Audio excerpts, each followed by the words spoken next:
اگر اجر کا ذکر کیا جائے تو تمام روزے داروں کو ایک جیسا اجر ہے یا کوئی ایسے روزے دار بھی ہیں جن کا اجر زیادہ بھی ہو سکتا ہے؟ زمین آسمان کا فرق ہے. بود المشرقین. سارے حج کرتے ہیں, لاکھوں حاجی ہوتے ہیں,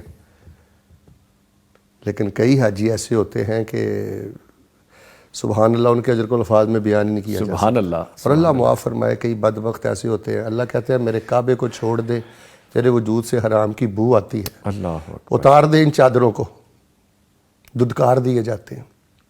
ہوتے وہ بھی حاجی ایک ہی صف میں نمازی ہوتے ہیں, لیکن اجر کے لحاظ سے ان تعبد اللہ کانک تراہ, کچھ ایسے ہوتے ہیں کہ جن کو اللہ تبارک و تعالیٰ کم از کم 700 نمازوں کے برابر ثواب عطا کرتا ہے.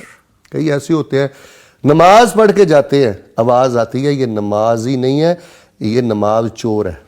نماز چور ہے. نماز چور ہے.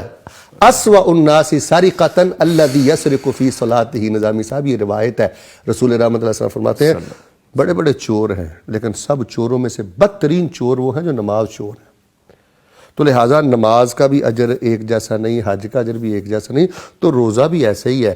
جو انسان روزے میں, جیسے آپ نے بتایا کہ آج کی جو ہماری مجلس ہے وہ اس کا موضوع ہے جن کاموں سے ہم نے بچنا ہے. اب ایک بندہ غیبت سے بچا, نظر بد سے بچا, فحشیات سننے سے بچا, غفلت سے بچا, پہلی صف میں نماز پڑھتا رہا, ٹھیک ہے.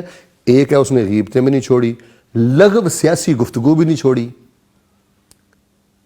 سننا بھی نہیں اس نے برا چھوڑا. جی آپ مجھے بتائیں اجر برابر ہے؟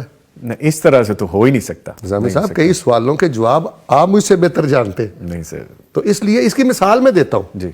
امتحانی سینٹر ہے, جی. اس میں طلبہ بیٹھے ہوئے ہیں. جی. نظامی صاحب پیپر بھی ایک ہے, سپرنٹینڈنٹ بھی ایک ہے, کمرہ بھی ایک ہے, سوالات بھی ایک ہیں. جی جی جی. مطلب سائنس کا پیپر ہے, سوالات سب بچوں کے لیے ایک ہیں, نتیجہ جب آتا ہے نمبر سب کے ایک ہوتے ہیں. نہیں, بالکل نہیں ہوتے.